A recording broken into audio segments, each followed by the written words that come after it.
આજ્ઞાથી તમે જે કરો છો થોડુંક કરો, પણ એ ભગવાનને તો આપણે લખાઈ ગયું.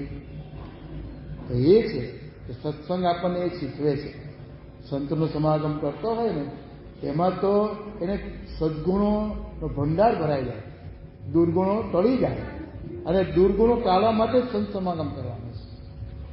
આપણે સમાગમમાં આવીએ છીએ અને જો દુર્ગુણો ન ટળ્યા તો સમાગમ કર્યો જ નથી. સમાગમમાં તો આપણે આગળ વધીએ જ.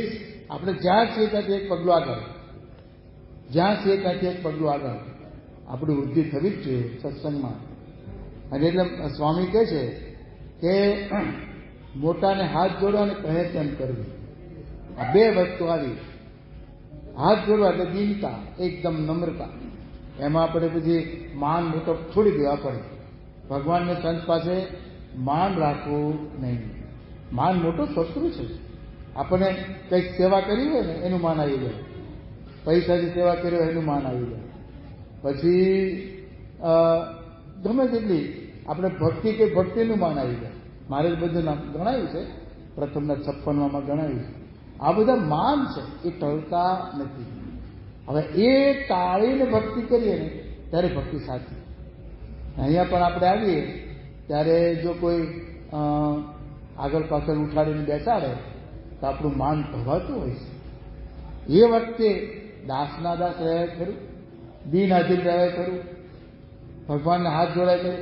એટલે આમાં કહ્યું મોટા સંતને હાથ જોડવા અને એ કહે તેમ કરવું એ સત્સંગ.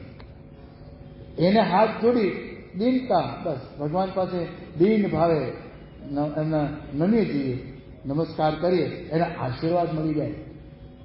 આશીર્વાદમાં તો કેટલું કામ થઈ જાય છે. ગુણાતાન સ્વામી જુનાગઢમાં રહેતા મહંત હતા, સ્નાન કરવા જતા હતા, સાથે હરિભક્તો હતા. થોડાક શિયાળાનો સમય હતો, ઠંડી ચડી, સ્નાન કરીને પાછા આવતા તો બેસી ગયા નીચે અને કહ્યું તાપણું કરવું છે, કહ્યું ઠંડી ચડી છે તો પેલા લાકડા શોધવા નીકળ્યા. એ જમાનામાં કેવું છે કે લોકો પેલા ડીંગલા હોય, સુકાયેલા લાકડા એ ભેગા કરી અને વેચીને ગુજરાન ચલાવતા હોય. એવું એક કુટુંબ હતું મુસલમાન. તે એક એનો છોકરો 16 વર્ષનો અને એની માં, આ બંને એ ભારો બાંધીને તૈયારી બેઠા હતા. વહેલા નીકળ્યા હશે અને પછી કે હવે જઈએ જુનાગઢ તરફ, શહેર તરફ જઈએ. તે આ હરિભક્તો જોયું કે આ બેઠા છે મા દીકરો, તો કહે છે કે અમે જે થોડા લાકડા આપશો, અમારા ઓલિયા સંત છે એને ટાટ ચડી છે અને એને તપાડવા છે, તમે કહો છો પૈસા આપી દઈશું, વાંધો નહીં. તો એની મા અને છોકરાને કહે છે કે તું આખો તારો ભારો લઈ જા અને એટલે મારા ભારામાંથી 2 લાકડા તને આપું, એ પણ તું લઈ જા. જો તને કહે છે પૈસા લેવું તો લેતો નહીં. અને કહે તું એમ કહે છે દુઆ દો, બસ શું કહીશ, દુઆ દો, આશીર્વાદ આપો એમ શીખવા દીધું છોકરાને. સ્વામીને તપાડ્યા, આંખ ખુલી કે કોનો આ લાકડા છે, કે આ મુસલમાન બાઉદ્દીન નામ હતું બાપ છોકરાનું. તો કે જા તારી કાર ઉડાડી દઉં એમ કરીને સ્વામી કહે છે કે કેટલા પૈસા લઈશ, મારે પૈસા નથી જોતા, કે દુઆ જોઈએ અને આશીર્વાદ આપવા માટે હાથ મૂકે, તારે હવે લાકડા કાપવા નહીં પડે. તો એવું કહેવાય છે કે આટલી ખાલી સંતની દુઆ થઈ, આશીર્વાદ મળી ગયા. ઘરે આવ્યા, બીજો કે ત્રીજો દિવસ હશે, એની બેન મોટી હતી 20 વર્ષની, એને પેલી સવારી જોવા ઓટલા પર ઊભી છે. તે સવારી રાજાની નીકળી, નવાબ હતો ત્યાંનો જુનાગઢનો મુસલમાન નવાબ. એને દીકરીને જોઈ અને પેલાના વજીરને બોલાવીને કહ્યું કે આનું એડ્રેસ લઈ લો, આ છોકરી સાથે મારે નિકાહ પડવા છે, એટલે શું લગ્ન કરવા છે. આ તો ખુશ થઈ ગયા એની માને બધાને કહ્યું રાજાએ આપણું પાણી ગ્રહણ કરે ને આપણો હાથ ચાલે, સારું કહેવાય ને. તે ધામધૂમથી લગ્ન લેવાયા અને આ બાઉદ્દીનને એ રાજાએ રાજનીતિ શીખવાડી અને દિવાન પદે સ્થાપી દીધો. ત્યારનું દિવાન કરી નાખ્યો, 18-20 વર્ષનો દિવાન. આજે પણ બાઉદ્દીન કોલેજ ત્યાં ઊભી છે અને બાઉદ્દીનનું જે આખું રાજમહેલ ને રાજાનો બાઉદ્દીનની ઓફિસ, દિવાનખંડમાં એક કબાટ રાખેલો કાચનો. એમાં આ બંદીઓ, કુવાડો એ બધું રાખતો હતો. બધાને શું કહેતો, જો મારા નસીબમાં તો આ હતું, બંદીઓને આ લાકડા કાપવાનું લઈ આવો ભારો. પણ સ્વામિનારાયણના સાધુ બોલ્યા, ગુણાતીતાનંદ સ્વામી મને મળી ગયા, એના મારી પર આશીર્વાદ વરસ્યા, તો આજે આ સ્થાન પર બેઠો છું. આખા કુટુંબ ઉપર આશીર્વાદ વરસ્યા. તો સેવા કેટલી કરી સંતની? થોડીક જ. મોટા પુરુષની થોડીક સેવા કરે. મહારાજે ગઢડા પ્રથમના 58માં વચનામૃતમાં વાત કરી છે કે ભૂંડા પ્રારબ્ધ રૂડા થઈ જાય, સંતોનો રાજીપો, મોટા સંતનો રાજીપો થઈ જાય, મોટા પુરુષ રાજી થઈ જાય, તો એના માટે વિઘ્ન ગમે તેવું આવનારું ટળી જાય. ભૂંડા પ્રારબ્ધ રૂડા થઈ જાય, રાત હોય તે રાજા થઈ જાય. 3 બાબતો કહી. સંતનો સમાગમ કરવાથી આ થાય છે. સંત મળે છે, પણ કેવા સંત મળે છે એ પર આધાર છે. સંત સાચા મળે ને એનો સમાગમ કરો તો આ કામ થાય. ખોટા મળી ગયા તો એક ભક્તને ખોટા સંત મળી ગયા, ખોટા સાધુ, તે એની પાસે બેસી રહે, એનો સમાગમ કર્યા કરે અને કંઈક જોઈતો હોય તો લાવી દે. હવે સાધુ છે જે સ્ત્રી ધર્મ ત્યાગી નહોતો, વિશ્વાસક માણસ હતો.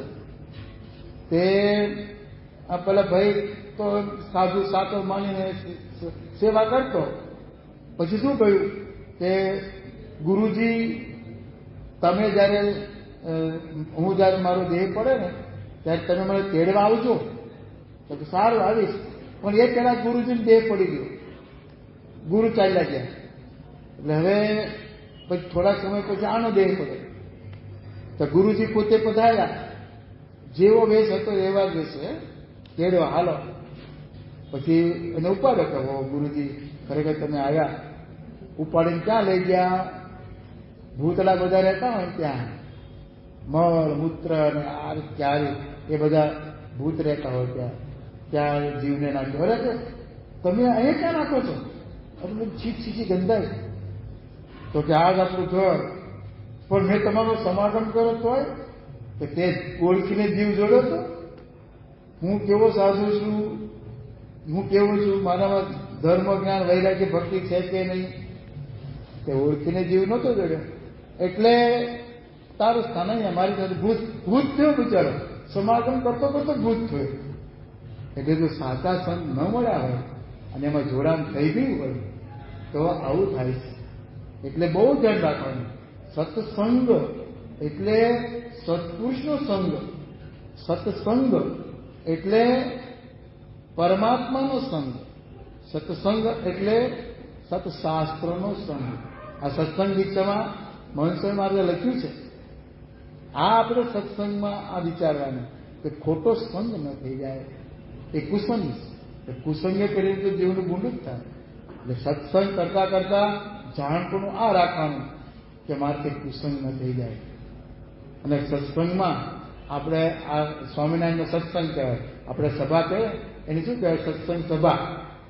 આપણે જોઈએ ક્યાં જતા અમે સત્સંગ સભા કરીએ. એટલે ક્ષેત્રીય આપણે આ સભા નાની થાય, રવિવારની સભા મોટી થાય. એમાં આખા અમદાવાદમાં નાના મોટા બધા પરા વિસ્તારના હરિભક્તો રવિવારે શાહીબાગ મંદિરે આવે. આપણે આમાંથી કેટલા આવનારા છે જોજો, બહુ ઓછા છે. કે આપણા થઈ ગઈ સભા. ના, તમારે ત્યાં આવો ને શાહીબાગ, તો એક તો ભગવાનના સાક્ષાત દર્શન થાય. ભગવાન મધ્યખંડમાં બિરાજે છે ને, એ શ્રીજી મહારાજ આપણી પર દ્રષ્ટિ કરે, આપણા બધા કાર્યો સફળ થઈ જાય. એની પાસે પ્રાર્થના કરીએ, ગદગદ કરીએ, પછી સંતો મળે એનું સમાગમ કરીએ, એના દર્શન કરીએ, સભામાં બેસીએ, કથા સાંભળીએ. તો દેવ દર્શન, સંત સમાગમ, કથા શ્રવણ, એના માટે આપણે અઠવાડિયે એકવાર તો નિયમ રાખીએ કે રવિવારે આપણે જવું જ છે. આવો જો નિયમ હોય ને, અમુક નિયમ તો રાખવા જ, નિયમે કરીને કામ થાય. નિયમ ન પાળતા હોય, આજે ગયા ન ગયા ચાલે, નિયમ જ લઈ લેવા. અહીંયા તો આ બેઠા છે, આજુબાજુ અમે 15 મિનિટ ગયા હતા ભરતભાઈને ત્યાં, તો એમના 2 દીકરા છે, નૈતિક ને. હવે આ લોકો જો આવે, મેં કહ્યું સવારે આવવો ને દર્શન કરવા, અહીંથી બહાર નીકળે દર્શન કરતા કેટલી વાર લાગે, ભગવાન આપણી સાથે રહે. પણ આપણે એટલું કરી શકતા નથી, એટલા આપણે આવશું છીએ ખબર નહીં કેમ. પણ જો આ મહિમા સમજાયો હોય તો, મહિમા સમજાય ને ત્યારે બધું કામ થાય છે. સોનાનો મહિમા છે, જે 60,000 થઈ ગયા કેટલા તોલાના ભાવ જો. આપણે એક થોડુંક સોનું હોય પણ કેટલું સાચવી રાખીએ છીએ, મહિમા છે ને. એમ આ સત્સંગ છે ને એ તો સોનું નહીં, મહારાજાને ચિંતામણી પરમ ચિંતામણી કહ્યું પ્રથમના 14માં. આ સત્સંગ મળ્યો છે તો પરમ ચિંતામણી. ચિંતામણી શબ્દ આમ ખબર નહીં પડે, પણ દેવલોકની મણી છે. દેવલોકમાં મણી ઘરે ઘરે હોય, હાથમાં રાખી જે સંકલ્પ કરો એ પૂરો કરે, એ નામ ચિંતામણી. જે ચિંતવો તે આપે. તો સત્સંગ આપણે જે ચિંતવું તે આપે છે. મહારાજે વર્તાના 19માં કહ્યું છે કે જેને આવો સત્સંગ થયો છે, સત્પુરુષ મળ્યા છે, ભગવાનને સંત ઓળખાયા છે, એને હવે જે સંકલ્પ કરે પૂરા કરે. એમાં એવું લખ્યું મનોરથ કરે. તો યોગ્ય કહેતા આપણે મનોરથ કેવા કરવા? જ્ઞાનના, ભક્તિના, વૈરાગ્યના, એવા મનોરથ કરો. આ લોકના મનોરથ નહીં કરો. આ લોકના મનોરથ કરો તો ધારો કે પૂરા કર્યા. રાષ્ટ્રપતિ એ જેલમાં ગયા, એટલે જેલમાં ખબર કાઢવા એમનો જેલમાં ગયા એ પેલા સભાભાઈ બધા કેદીઓ. તો પછી રાષ્ટ્રપતિ કહે છે ભાઈ કોને કોને શું શું જોઈએ છે બોલો. એટલે એક પછી એક બોલવા માંડે, સાહેબ આમાં ગરમ પાણી નથી, આ ભાઈ ગરમ પાણી અમને મળી જાય લખી નાખો. ભાઈ કોઈ કે ગરમ રોટલી આવતી નથી, ભાઈ ગરમ રોટલી આપતી. ચાલો બીજાનું એમ કરીને જે જે આ લોકોનું જોઈતું હતું બધું લખાઈ દીધું. એક માણસ હતો, એને રાષ્ટ્રપતિનો મહિમા હતો, રાષ્ટ્રપતિને ઓળખતો હતો. એને શું કહ્યું, સાહેબ એક કામ કરો, આ મારે કારાવાસ થયો છે, જન્મટીપની સજા છે, અને એમાંથી મને મુક્તિ અપાઈ દો. તો એને કે ભાઈ આને મુક્તિ આપો. બધા મુક્તિ માંગી હોત તો આપણે શું માંગીએ છીએ? આ લોકનું માગ્યા કરીએ. સંત પાસે આવે, બાપા પાસે આવીએ ને આ લોકનું માગ્યા કરીએ, મુક્તિ માંગતા જ નથી. કોઈનો પત્ર બાપા પર એવો ગયો કે મારો આ અંતિમ જન્મ કરજો બાપા. બીજું બધું લખીએ, આ લખીએ, બાપાને પછી ચોઈસ થઈ જાય. આ લોકમાં હવે માગ્યું છે બધું એ જ પૂરું કરો, વાત ના આવે એટલે વાસનિક જીવો આપણે બધા. હરિપરથી સ્વામીશ્રી હડમડિયા, ખડવડથણી, વેજાગામ, ડયા, અનીડા, રીબડા, નાના વેરાવળ, પડવલાને પાવન કરતા તારીખ 31 ઓક્ટોબરની સવારે ગુંદાસરા તરફ જઈ રહેલા. તે મુસાફરીમાં વચ્ચે ગાડી ખોટકાઈ ત્યારે સ્વયં સ્વામીશ્રીએ ગાડીને ધક્કા મારી દોડતી કરી.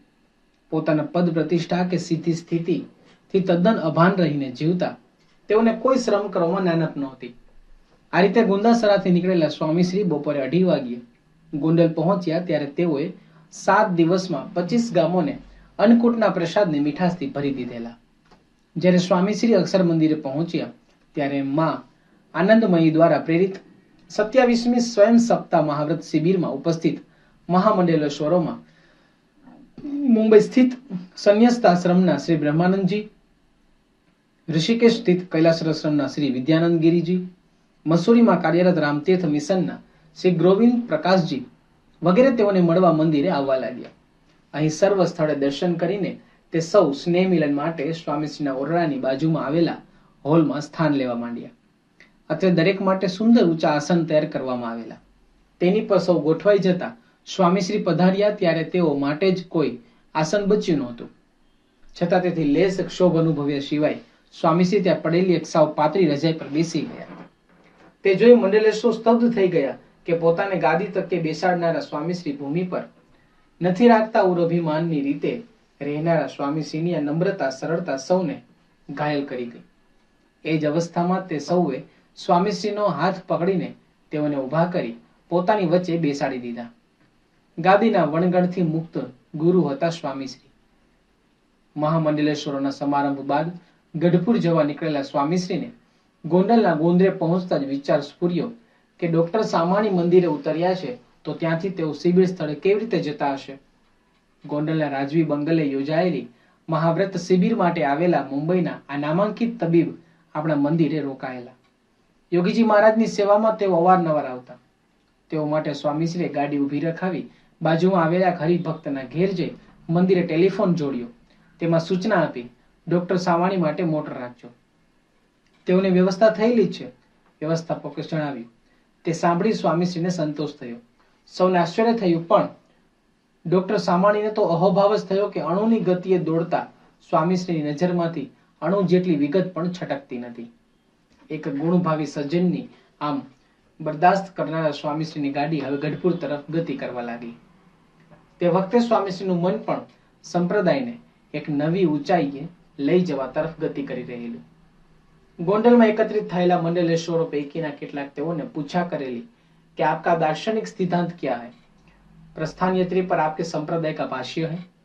તે વખતે આ પ્રશ્નના નારાયણ ભગતે યથા યોગ્ય ખુલાસા તો કરેલા, પરંતુ તે સમયે તેઓને તથા સ્વામીશ્રીને થયેલું કે આપણે ત્યાં પ્રસ્થાન યાત્રી પર અક્ષર પુરુષોત્તમ ભાષ્ય જોઈએ. તેના અનુસંધાનમાં જ સ્વામીશ્રી ગોંડલથી ગરડા સુધીના પ્રવાસ દરમિયાન નારાયણ ભગત સાથે રસપૂર્વક વિચારણા કરતા રહ્યા. જ્યારે ગઢપુર પહોંચ્યા ત્યારે અક્ષર ઓરડી અને લક્ષ્મીવાડીએ ભાષ્ય નિર્માણ અંગે ધૂન પ્રાર્થના પણ કરાવી. આ રીતે તેઓએ સંપ્રદાયને ચિરસ્થાયી બનાવનાર ગ્રંથ રચનાની દિશામાં પ્રથમ કદમ માંડી દીધું. ગઢપુરમાં એક જ રાત્રિનું રોકાણ કરીને સ્વામીશ્રી બોટાદ સારંગપુર ધંતુકાને પાવન કરતા તારીખ 2 નવેમ્બરના રોજ પ્રબોધિની એકાદશીના નિર્જળા ઉપવાસને સાથે લઈ સાંજે 5 વાગ્યે અમદાવાદના મણિનગર મુકામે પહોંચ્યા. અત્રે જશોદાનગરમાં ગ્રામ પુનર્રચના શિબિર યોજાયેલી. અહીંના રહીશોએ મહાદેવનું એક મંદિર પણ કરેલું. એ મહાદેવનું નામાભિધીન સ્વામીશ્રીએ જ કરી દે તેવી વિનંતી તથા સ્વામીશ્રીએ આ મહાદેવ માયામાંથી મુક્ત કરી અક્ષરધામમાં લઈ જાય તેવી ભાવના રાખી મુક્તેશ્વર મહાદેવ નામકરણ કર્યું. સૌનો મુક્તિ માર્ગ આમ ખોલી આપી સ્વામીશ્રી મંદિરે પધાર્યા. અહીં તાજા કોણા શાકભાજીની કલાકમાં હાટડી ઠાકોરજી સમક્ષ રચવામાં આવેલી. ત્યાં પ્રેમપૂર્વક આરતી ઉતારી ઉત્સવ સભામાં પહોંચેલા સ્વામીશ્રીએ જણાવ્યું કે ઓફિસમાં એનું એ જ ટેબલ ને એની એ સહીઓ કરવાની, દુકાનોમાં એનો એ જ માલ રોજ ફેરવવાનો, તોય કેવો કેફ, તેમ એના એ દર્શન, એની એ વાતો, પણ તેમાં રસ પડવો જોઈએ. રવિવારની સભાના 2 કલાક બીજું કંઈ દેખાવું ન જોઈએ.